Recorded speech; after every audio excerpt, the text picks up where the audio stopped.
चुड़ैल समीना परी को बोतल में कैद करके समंदर में फेंक देती है। समीना परी बोतल के अंदर कैद समंदर की लहरों से टकरा रही होती है, लेकिन कुदरत को कुछ और मंजूर होता है। उसी समंदर के किनारे पर अनाया और शेरू खेल रहे होते हैं। तभी अनाया और शेरू उस बोतल को देख लेते हैं जिसमें समीना परी कैद होती है। ये मंजर देखकर दोनों बहुत हैरान हो जाते हैं।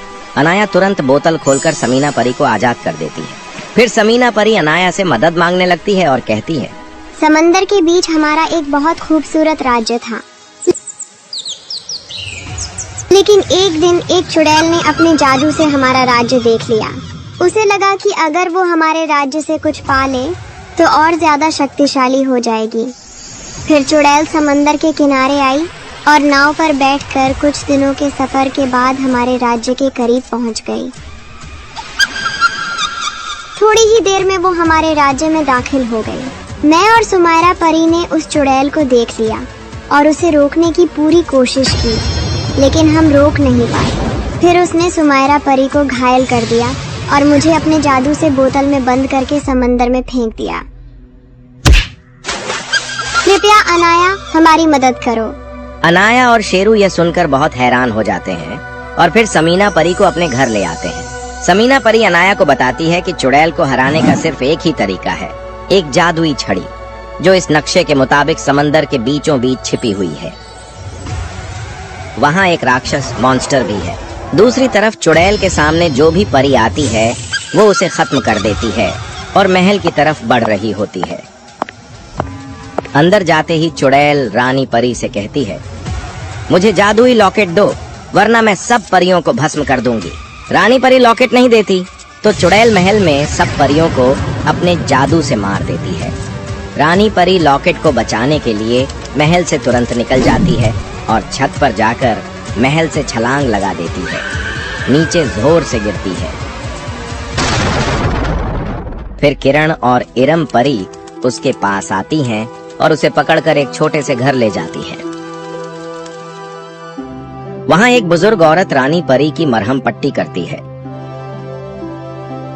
फिर रानी परी जादुई लॉकेट निकालकर किरण परी को देती है और कहती है, तुम ये लॉकेट अनाया तक पहुंचाओ, वो और कोई नहीं मेरी बेटी है।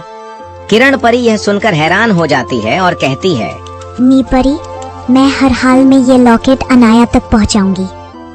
फिर लॉकेट लेकर किरण परी निकल पड़ती है। समंदर के किनारे पहुंचकर वो अपनी दोस्त डॉल्फिन को बुलाती है और उसे लॉकेट दे देती है। डॉल्फिन समझ जाती है और तुरंत लॉकेट लेकर अनाया की तरफ तैरने लगती है। दूसरी तरफ अनाया वो नक्शा लेकर जादुई छड़ी पाने के लिए निकल पड़ती है। कुछ देर बाद वो समंदर के किनारे पहुंच जाती है। तभी समंदर से डॉल्फिन बाहर आती है और अनाया को लॉकेट देकर सब कुछ बता देती है। अनाया उस लॉकेट से समंदर में जाने का रास्ता बनाती है। लॉकेट पहनकर वो और भी ज्यादा शक्तिशाली हो जाती है। फिर अनाया और शेरू दोनों समंदर के अंदर जाकर एक नई दुनिया देखकर हैरान रह जाते हैं। वहाँ उन्हें एक एक परी मिलती है जो बताती है कि अगर तुम्हें जादुई छड़ी चाहिए तो तुम्हें एक राक्षस से लड़ना होगा। अनाया और शेरू दोनों आगे बढ़ते हैं और उस जगह पहुँचते हैं जहाँ एक बड़ा राक्षस छड़ी वाले बॉक्स के पास बैठा होता है। राक्षस अनाया को देखते ही बॉक्स छुपा देता है और उस पर हमला करता है, लेकिन अनाया जादुई लॉकेट से उस पर हमला करती है। राक्षस बॉक्स लेकर भागता है, लेकिन अनाया अपने जादू से उसे हरा देती है। बॉक्स खोलते ही अनाया जादुई छड़ी निकालती है और भी ज्यादा शक्तिशाली हो जाती है।